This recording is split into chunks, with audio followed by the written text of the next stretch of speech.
마태복음 11장 7절에서 15절까지의 말씀 함께 보겠습니다. 마태복음 11장 7절에서 15절까지의 말씀 제가 받들어 읽겠습니다. 말씀 봅니다. 그들이 떠나매 예수께서 무리에게 요한에 대하여 말씀하시되 너희가 무엇을 보려고 광야에 나갔더냐? 바람에 흔들리는 갈대냐? 그러면 너희가 무엇을 보려고 나갔더냐? 부드러운 옷 입은 사람이냐? 부드러운 옷을 입은 사람들은 왕궁이 있느니라. 그러면 너희가 어찌하여 나갔더냐? 선지자를 보기 위함이었더냐? 옳다. 내가 너희에게 이르노니 선지자보다 더 나은 자니라. 기록된 바 보라, 내가 내 사자를 내 앞에 보내노니 그가 내 길을 내 앞에 준비하리라 하신 것이 이 사람에 대한 말씀이니라. 내가 진실로 너희에게 말하노니 여자가 낳은 자 중에 세례 요한보다 큰 이가 일어남이 없도다. 그러나 천국에서는 극히 작은 자라도 그보다 크니라. 세례 요한의 때부터 지금까지 천국은 침노를 당하노니 침노하는 자는 빼앗느니라. 모든 선지자와 율법이 예언한 것은 요한까지니 만일 너희가 즐겨 받을진대 오리라 한 엘리야가 곧 이 사람이니라. 귀 있는 자는 들을지어다. 아멘. 오늘 함께 읽은 본문의 말씀을 통하여서 세례 요한이 어떤 위치에서 어떠한 책임을 맡고 있었는가를 살펴보고 또 그에 따라서 우리가 하나님께 받고 있는 지위와 책임에 대한 내용들을 확인해 보도록 하겠습니다. 오늘 본문 앞에는 세례 요한이 감옥에 갇혀 있으면서 자신의 제자를 예수님께 보내어 질문을 하는 내용이 나옵니다. 세례 요한은 제자들의 입술을 통하여서 예수님께 이 질문을 합니다. 오실 그이가 당신입니까? 당신이 우리가 기다리던 분이 아니면 우리가 다른 일을 기다려야 합니까? 라고 하는 내용이었습니다. 이 질문은 당신이 메시아가 맞습니까? 라고 하는 예수님의 신적 신분에 관한 질문이었다고 말씀을 드렸습니다. 이때 예수님은 이사야 61장의 말씀을 인용하셔서 말씀을 주십니다. 맹인이 보며 못 걷는 사람이 걸으며 나병 환자가 깨끗함을 받으며 못 듣는 자가 들으며 죽은 자가 살아나며 가난한 자에게 복음이 전파된다라고 하는 메시아의 소명에 관한 말씀을 인용하시고 또 예수님의 사역 가운데 이 메시아의 소명에 관한 일들이 그 사역 현장에서 드러내고 있음을 밝히시면서 예수님이 참 메시아이신 것을 드러내십니다.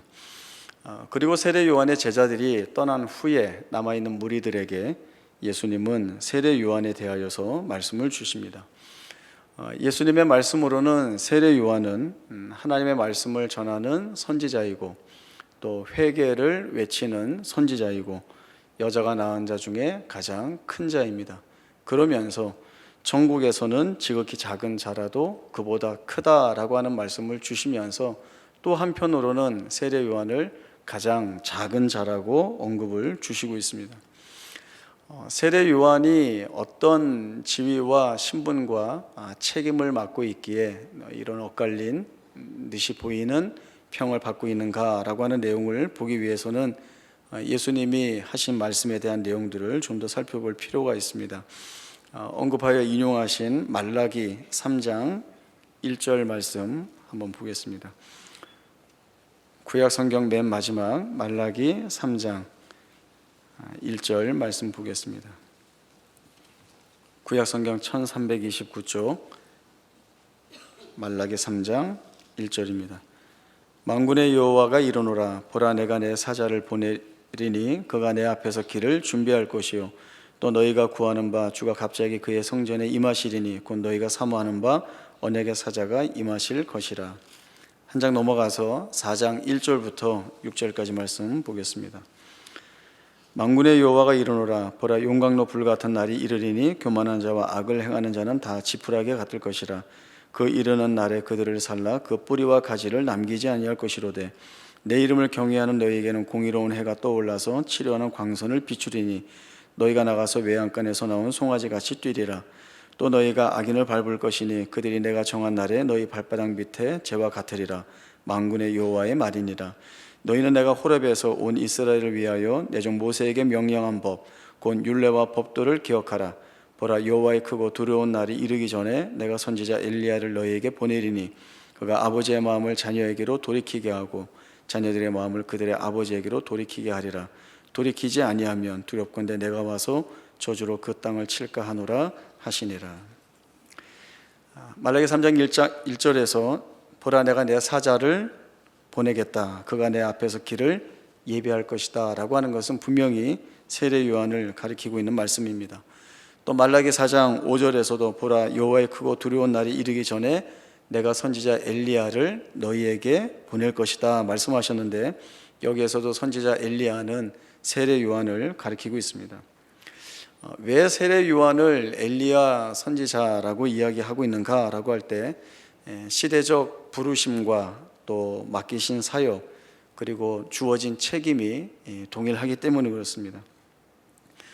엘리야 선지자가 사역하던 그 시대에는 이스라엘 백성들이 하나님과 단절되어 있는 때였습니다. 하나님에 대한 예배가 훼손되어 있었고 또 우상에 빠져서 사실 하나님의 백성에게 주어진 은혜들을 다 놓치고 있었습니다.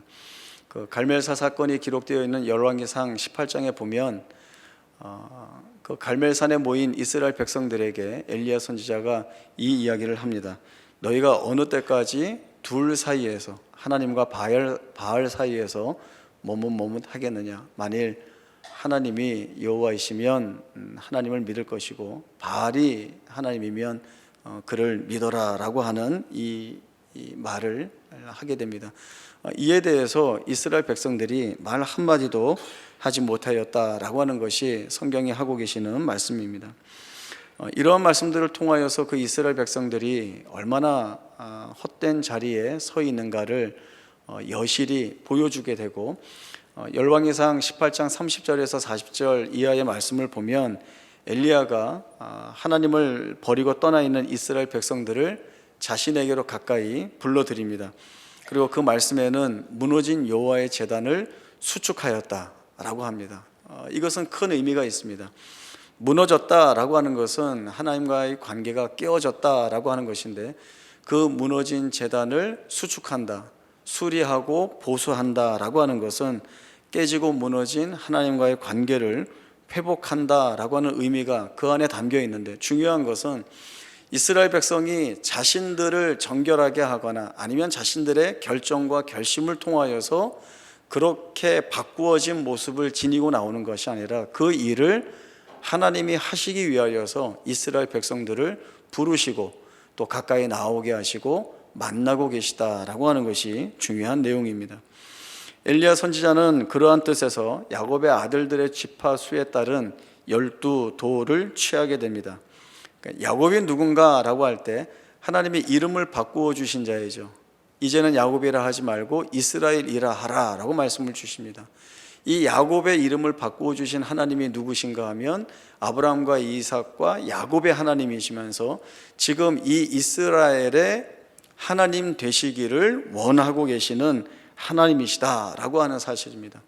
엘리야 선지자의 이 같은 기도와 중보를 통하여서 이스라엘 백성들이 하나님 앞에 엎드리면서 하나님 여호와가 우리의 하나님이시다라고 하는 고백을 하게 합니다. 세례 요한이 사역하는 예수님이 오셨을 때의 상황이 이와 똑같습니다. 요한복음 1장에서는 예수님을 이렇게 설명하고 있습니다. 태초에 말씀이 계시니라. 이 말씀이 하나님과 함께 계셨으니 이 말씀은 곧 하나님이시니라. 그가 태초에 하나님과 함께 계셨고 만물이 그로 말미암아 지은 바 되었느니라. 그 안에 생명이 있었으니 이 생명은 사람들의 빛이라. 빛이 세상에 왔으나 어둠이 이를 깨닫지 못하더라 라고 하는 말씀을 주십니다. 이스라엘 백성들이 오랫동안 고대하던 메시아가 그들이 고대하던 대로 또 하나님께서 주신 예언과 그 성취를 이루시기 위하여 이 땅에 오셨습니다. 그러나 그 백성이 받아들이지 않습니다. 그리고 나아가서 거부하게 됩니다. 이러한 때에 요한복음 1장 6절부터는 세례 요한에 대한 소개를 이렇게 하고 있습니다. 하나님께로부터 보내심을 받은 사람이 있으니 그의 이름은 요한이라. 그가 증언하러 왔으니 곧 빛에 대하여 증언하고 있고 모든 사람이 자기로 말미암아 믿게 하려 함이라. 그는 빛이 아니요 이 빛에 대하여 증언하는 자다라고 하는 것을 반복하여 말씀합니다. 우리가 세례 요한은 구약의 마지막 선지자라고 이야기를 합니다. 세례 요한은 엘리야처럼 죄악 가운데서 회개할 것을 외치고 또 광야에 외치는 자의 소리로 그 부르신 소명을 감당하고 있습니다.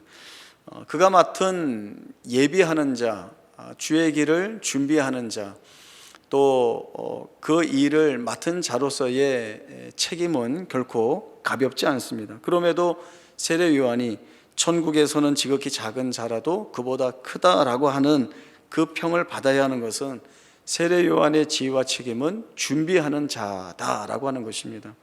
그는 빛이 아니라 빛에 대하여 증언하는 자이고 그는 물로 세례를 주는 자이지 성령과 불로 세례를 주는 자가 아닌 것입니다. 그는 주가 아니라 주의 길을 예비하는 자다라고 하는 것이죠. 그래서 세례 요한은 자신이 증언할 분이 오시기까지는 증언을 해야 하는 것이 그의 책임이고 자신이 예비한 길에 서실 분이 오실 때까지는 그 길을 예비하고 있는 것이 그의 책임입니다. 또 따라서 세례 요한은 자신이 증언한 분이 오시면 그의 책임은 끝나게 되는 것이고 자신이 예비한 길에 서실 분이 오시면 그의 책임은 끝이 나는 것입니다. 2010년에 우리나라에 G20 국제회의가 있었습니다. 그때 우리나라가 의장국이 되어서 각 나라의 지도자들을 초청하고 맞아들여야 했습니다. 그 각 나라의 대통령이나 총리가 오는 자리이기 때문에 제일 중요한 것이 보안 문제였습니다. 대표적으로 미국 그 경호팀의 보안에 대해서 잠깐 설명을 드리면 저도 읽은 내용이지만요. 몇 달 전부터 그 경호팀이 우리나라에 들어와서 대통령이 거주할 호텔을 미리 확보를 해두고 그리고 그 안에 보안 시스템을 다 설치를 한답니다. 몇 달 전부터 설치가 완료된 이후에는 거기를 지키고 서서 어느 누구도 들어갈 수 없도록 통제를 하고 또 대통령이 이 회의 기간 동안 우리나라에 와서 먹는 모든 음식물들까지 미국 본토에서 다 공수해 와서 그곳으로 음식을 조리해서 주고 있다는 것입니다. 미국 대통령이 타는 비행기를 에어포스 1이라고 부르는데 한 대 타고 오겠죠. 혼자서 두 대를 같이 탈 수는 없을 텐데 에어포스 1 두 대가 옵니다. 어느 비행기에 탔는지 알지 못하도록 하기 위해서이고 또 지상에서 움직일 때 탈 대통령 전용 차가 세 대가 옵니다. 그래서 이 세 대 중에 물론 어디에 탈지 알지 못하게 하는 그러한 보안의 일들을 하게 됩니다.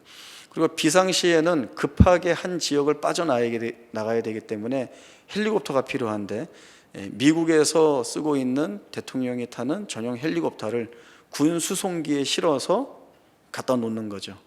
쓸지 안 쓸지도 모르는데 이러한 철저한 보안을 그 경호팀에서 담당하게 됩니다. 이 경호팀의 임무는 언제까지일까요? 대통령이 모든 일정을 마치고 우리나라를 떠나게 되면 그 임무가 마쳐지게 됩니다.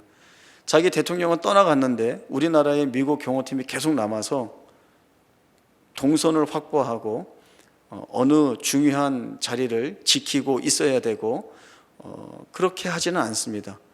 대통령이 일을 다 마치고 떠났기 때문에 그때부터는 자신들의 책임이 다 종료되어서 자기들도 뒷마무리하고 집으로 돌아가면 되는 것입니다. 이런 차원에서 볼 때 세례 요한의 사역은 예수님의 오심으로 인하여서 마무리되고 있는 것입니다. 율법과 예언이 아직 오지 않은 것을 기다리고 있는 것이었다고 한다면 이제 성취되었다라고 하면 그 책임은 끝나는 것입니다. 그림자로 설명되던 것이 이제 실체가 드러났다라고 하면은 거기에 대해서 더 집중하는 것이 맞는 것입니다. 세례 요한의 사역이 마무리되는 것으로 인하여서 그의 사역이 실패했다가 아니라 성공적으로 끝마쳐지고 있다라고 하는 사실들을 우리들이 볼 수 있습니다. 그러나 매우 중요한 내용이 무엇인가 하면 옛 언약 안에 있는 것이 아무리 좋다 할지라도 새 언약 가운데에서 누리게 되는 영광과는 좋게 비교할 수도 없다라고 하는 이 이야기를 하기 위해서 이 세례 요한에 관한 긴 설명을 드리고 있는 것입니다. 우리는 예수님이 오신 시대에 이어서 살고 있습니다. 우리가 살고 있는 이 시대는 새 언약의 시대입니다. 그리고 이 새 시대가 주는 언약의 영광들이 분명히 있습니다. 그것이 우리의 부름받은 신자의 삶 속에서 무엇으로 고백되어지고 있는가라고 하는 내용들을 저희들이 이제 마무리하면서 살펴봐야 되는 내용입니다. 그 답을 찾아가는 길에 사도 바울이 에베소서에서 이 말씀을 줍니다. 에베소서 2장 11절에서 18절까지의 말씀을 보겠습니다. 신약 성경 311조 에베소서 2장 11절에서 18절까지의 말씀을 제가 받들어 읽겠습니다. 에베소서 2장 11절입니다. 그러므로 생각하라. 너희는 그때 육체로는 이방인이요 손으로 육체에 행한 할례를 받은 무리라 칭하는 자들로부터 할례를 받지 않은 무리라 칭함을 받는 자들이니라. 그때 너희는 그리스도 밖에 있었고 이스라엘 나라 밖에 사람이라. 약속의 언약들에 대하여는 외인이요 세상에서 소망이 없고 하나님도 없는 자이더니 이제는 전에 멀리 있던 너희가 그리스도 예수 안에서 그리스도의 피로 가까워졌느니라. 그는 우리의 화평이신지라. 둘로 하나를 만드사 원수된 것 곧 중간에 막힌 담을 자기 육체로 허시고 법조문으로 된 계명의 율법을 폐하셨으니 이는 이 둘로 자기 안에서 한 새 사람을 지어 화평하게 하시고 또 십자가로 이 둘을 한 몸으로 하나님과 화목하게 하려 하심이라. 원수된 것을 십자가로 소멸하시고 또 오셔서 먼데 있는 너에게 평안을 전하시고 가까운 데 있는 자들에게 평안을 전하셨으니 이는 그로 말미암아 우리들이 한 성령 안에서 아버지께 나아감을 얻게 하려 하심이라. 메시아를 기다리고 있던 유대인들은 메시아가 오심으로 인하여서 자신들이 지니게 될 지위는 하나님의 유일한 택함을 받은 백성으로서 메시아의 힘과 능력과 권세를 등에 업고 세상을 압도하고 그 위에 군림하고 싶다라고 하는 것이었습니다. 그러나 메시아이신 예수님이 메시아의 능력으로 하시는 일들은 택하여 부른 자들에게 하늘의 복을 갖게 하는 것이었습니다. 그 하늘의 복이라고 하는 것은 하나님의 백성으로 만드는 일이고 세상 속에서 불러내시는 일이고 죄 가운데에서 건져내시는 일입니다. 이러한 말씀을 보면 이제 우리가 하나님 앞에서 새 언약 시대 안에서 부여받은 지위 그리고 그에 따른 책임이 무엇인지 조금씩 선명하게 드러나기 시작합니다. 우리는 유대인들이 오해하고 있었던 것처럼 예수 믿어서 그 능력을 힘입어 세상 위에 군림하고 싶다라고 하는 것은 우리는 그런 것으로 부름받지 않았다라고 하는 사실을 보게 됩니다. 그리고 우리는 훨씬 더 큰 복을 위해 부름을 받았고 그 일을 이루신 예수님을 통하여서 이 하늘의 복을 지닌 자로 서게 되었다. 이것이 우리의 지위다라고 하는 것이 확인이 됩니다. 우리가 흔히 하는 이야기가 있습니다. 2000년 전에 이 세상에 오신 하나님이라고 하는 말이죠. 우리가 이 말을 하는데 정말 이 하는 말을 실제적인 사실과 내용에 입각한 진지한 고백으로 삼고 있는가라고 하는 것들을 좀 되돌아볼 필요가 있습니다. 지금 내가 살고 있는 이 시간에서 2000년이라고 하는 시간을 거슬러 올라가는 그때에 하나님이신 예수님이 이 땅에 인간의 몸을 입고 오신 것입니다. 그 오신 예수님과 우리는 동일한 시간이라고 하는 이 안에 함께 공유하고 거하고 있는 것입니다. 그 하나님이 목적하신 일이 같은 시간대에 살고 있는 내게에서 하나님이 이루시고 성취하고자 하시는 일들로 내게 영향력을 끼치고 계시다는 것, 그 일들로 내게 은혜를 입히고 계시다는 사실들이 훨씬 실제적인 내용으로 다가와야 하는 것입니다. 이 사실이 우리에게 귀한 고백으로 서야 하는 것입니다. 이 땅에 오신 예수님의 사역이 나와 동떨어져 있는, 예수님은 이쪽에 계시고 나는 이쪽에 있음으로 인하여서 분리되어 있고 단절되어 있고, 사실 이 영향력이 애매모호한 영향력을 입히는 내용이 아니라 내가 지금 살고 있는 이 시간에 거슬러 왔던 똑같은 시간 안에 거하셨던 하나님, 그 하나님이 오셨을 때 내 안에서 이루시고 성취하고자 하시는 일들을 비록 2000년이라고 하는 시간이 흘러왔지만 지금도 그 목적을 가지고 내 안에서 일하고 계시다는 것, 그것이 오늘 내가 살아온, 그리고 살고 있는, 그리고 앞으로 살아갈 모든 날들에 대한 하늘의 복을 하나님이 채우시고 있는 내용으로 저희들이 기억해야 할 필요가 있습니다. 저는 클래식에 그렇게 조예가 깊은 편은 아니지만 근래에 좀 알게 된 내용이 있어서 하나 나누려고 합니다.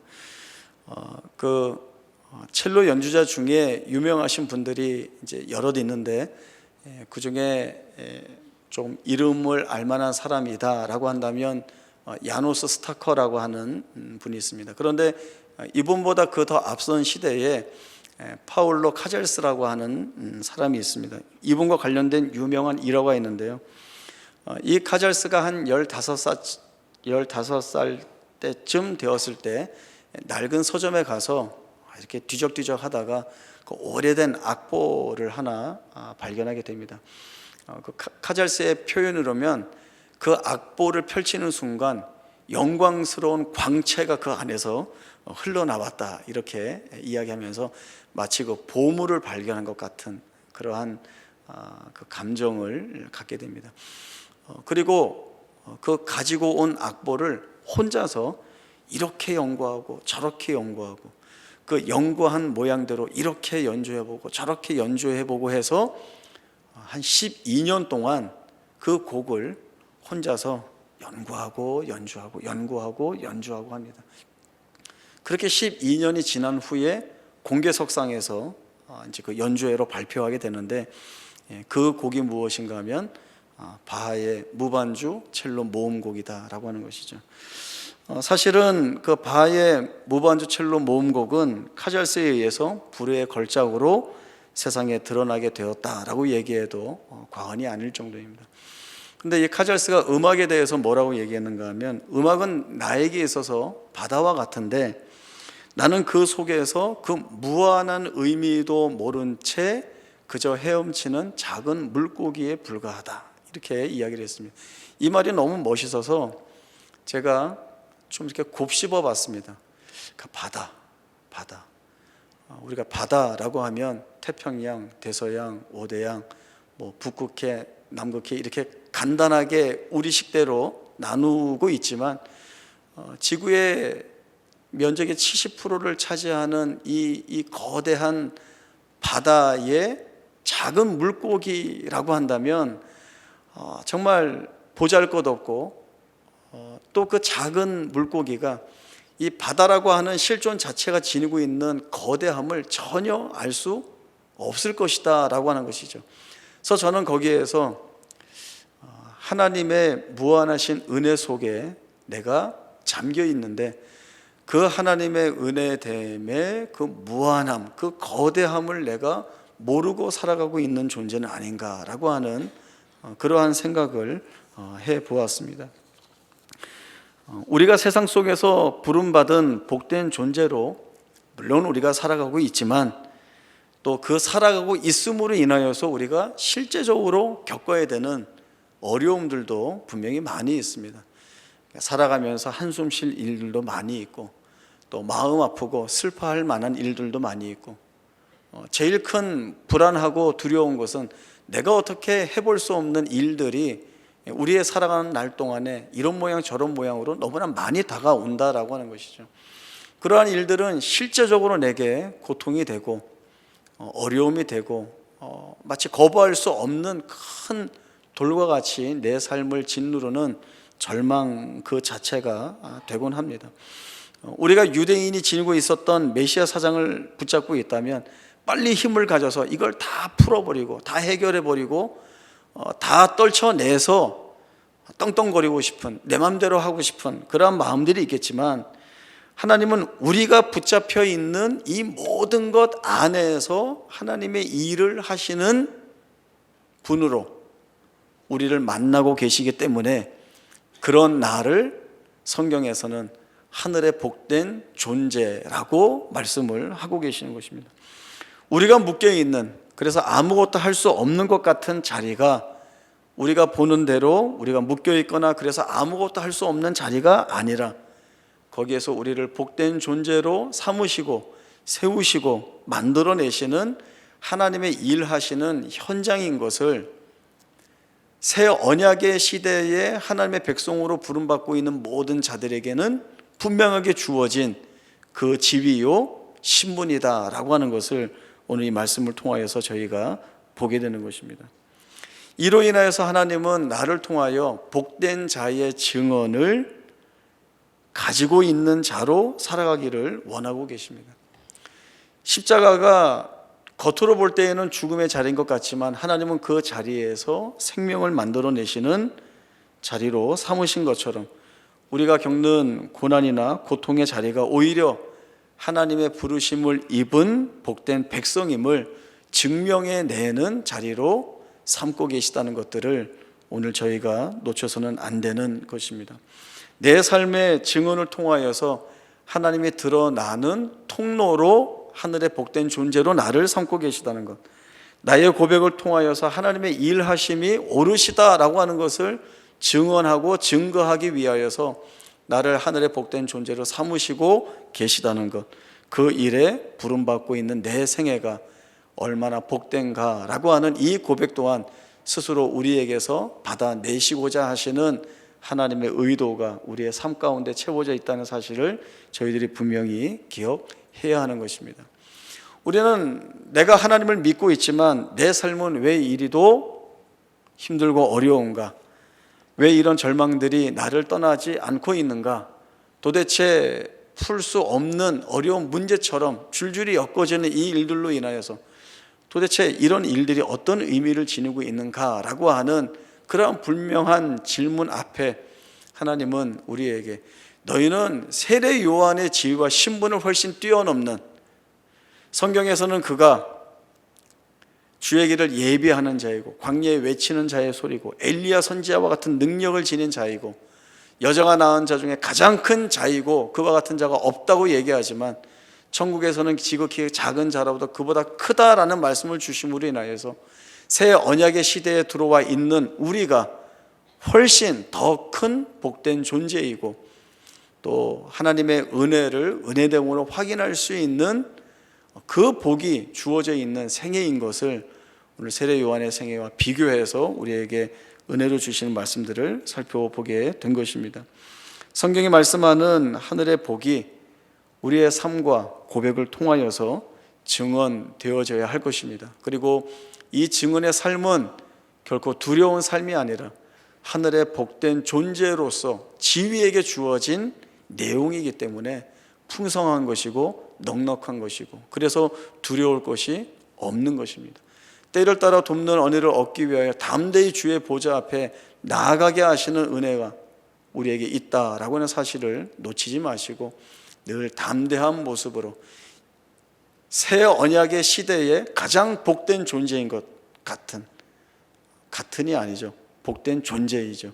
그 존재로 하나님 앞과 세상 앞에 더욱더 담대한 마음으로 설 수 있는, 또 서서 살아내게 하시는 그 삶을 살아낼 수 있는 우리 모두의 복된 생애가 될 수 있기를 바랍니다. 기도하겠습니다. 하나님 아버지 은혜를 감사합니다. 우리는 새 언약 안에 들어와 있는 자입니다. 그리고 하나님이 부여하신 하늘의 복을 누리고 있는 자들입니다. 이 복이 얼마나 큰지 모릅니다. 때로는 이 복을 놓치고 우리가 묶여있는 현실적인 일들로 인하여서 힘들고 어려워하고 절망하고 공포스러워할 때도 많이 있지만 그러나 그 모든 조건과 여건 속에서 하나님이 우리를 복된 존재로 드러내시기 위하여 일하시고 그 하나님의 일하심은 결코 후회하심이 없으시며 실패하지 않고 일하시는 하나님이시기에 마침내 우리를 하늘의 복된 존재로 세우시는 것들을 기대하게 됩니다. 그 자리에 나아가게 하시는 하나님과 동행하여 믿음 있는 삶을 살아낼 수 있는 우리 모두가 되게 하시고, 우리 스스로 우리의 삶을 통하여 하늘의 복된 지위를 지니고 있음을 알고 맡겨주신 삶의 자리를 책임 있게 살아낼 수 있는 저희 모두가 다 되게 하여 주옵소서. 거룩하신 예수님의 이름으로 기도하옵나이다. 아멘.